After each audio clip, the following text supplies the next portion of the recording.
Bless up my sports to the bone people. Back at it again with another video.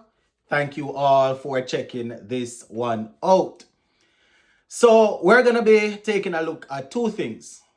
We see where Coach Darren Sammy is saying that he's optimistic that the guys will raise the level in the test series. According to Sammy, we were there in both the T20 and the ODI series. We showed that we can challenge them. And going into the test series, that is something that we're going to do again.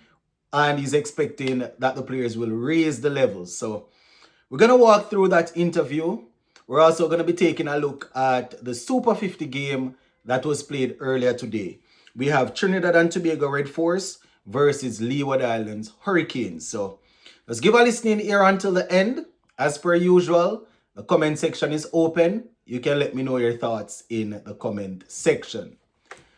All right, let's go through this CG United Super 50 Cup game, and then we will take a look at what Coach Darren Sammy has to say. So Trinidad and Tobago Red Force, they were victorious in this one against the Leeward Islands Hurricanes. They won the game by 8 wickets. Yes. So a commanding victory there for Trinidad and Tobago Red Force. I was looking at it on and off today while I was, doing some other stuff. And I must say, the players in the region, they have to really, buckle down and bat. They have to buckle down and bat. Especially when they have lost a couple of early wickets, they have to, we have to start using our brains, So Leeward Islands Hurricanes, they were bowled out for 213. 213. They were led in that by former captain Jamar Hamilton. Jamar Hamilton scored 71 from 84, right? 71 from 84. Captain Karim Agor, he scored 39 from 58 with 5 fours. We also saw a contribution from Rakeem Cornwall. He scored 20 from 26, right? Those were the main contributors there. Now, in terms of the bowling for Trinidad and Tobago Red Force, we saw quite a few extras, 25 extras in that. Now, bowling for Trinidad and Tobago Red Force, Terence Hines, 3 for 50 from his 7 overs. Looked good as per usual.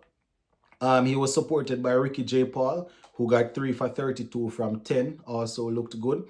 We also saw Joshua James, Abdul Rahim tapping, Yannick Correa, and Jade Gooley picking up a wicket apiece. So that is how the bowling went for Trinidad and Tobago Red Force.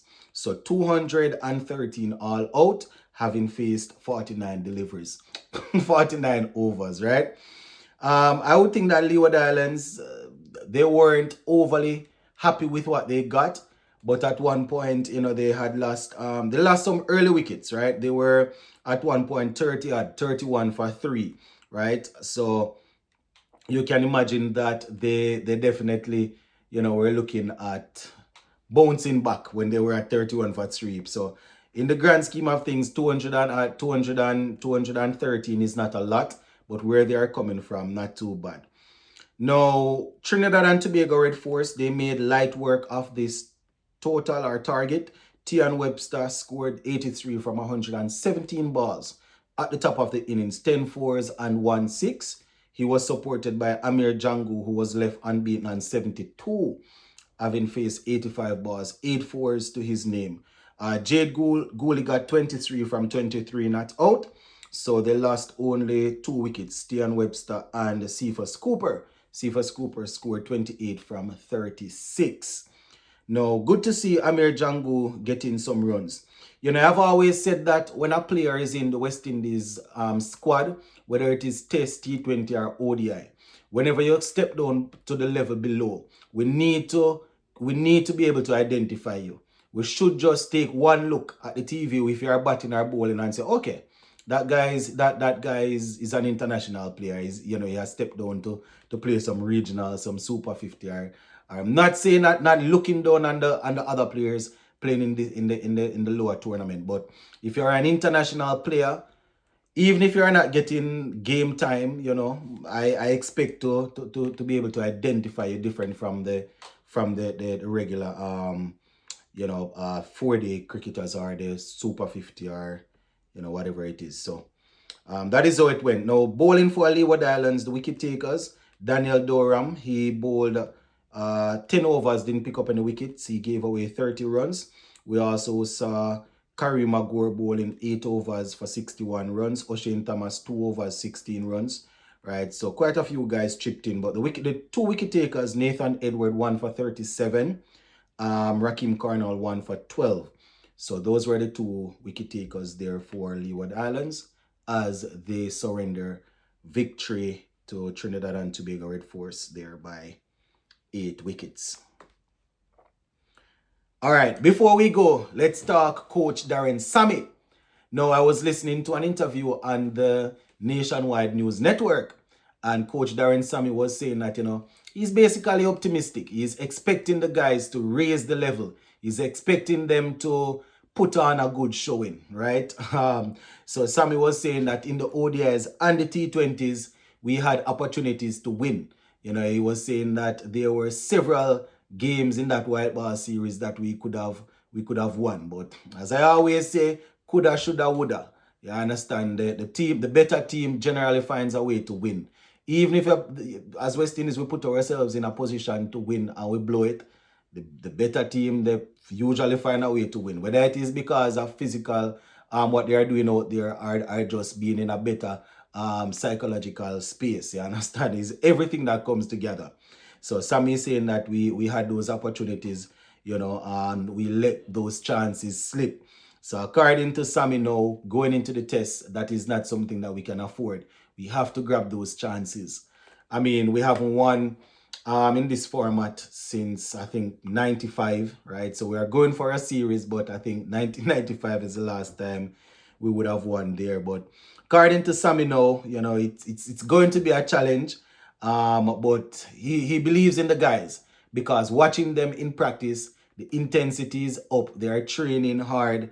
According to Sammy, this is something that they speak about all the time, the intensity and all of that. So going in, Sammy said the mood is right, the intensity is up, the mindset is right. And that is something that he's always preaching, mindset. Right? He's saying that it's going to be a challenging series, but, they are up for it. According to Sammy, the guys have been playing some good cricket. It's just that he said that the white ball series doesn't necessarily reflect how they played. That is not something that I really subscribe to. Oftentimes I hear people say that, you come out of a series and the result don't really reflect how you play. So I don't know if he's saying that I don't understand, but he said that the results don't reflect how they play. So probably the bars are the things that the objectives that they set going in, they achieve those objectives, but they just weren't high enough to win the series.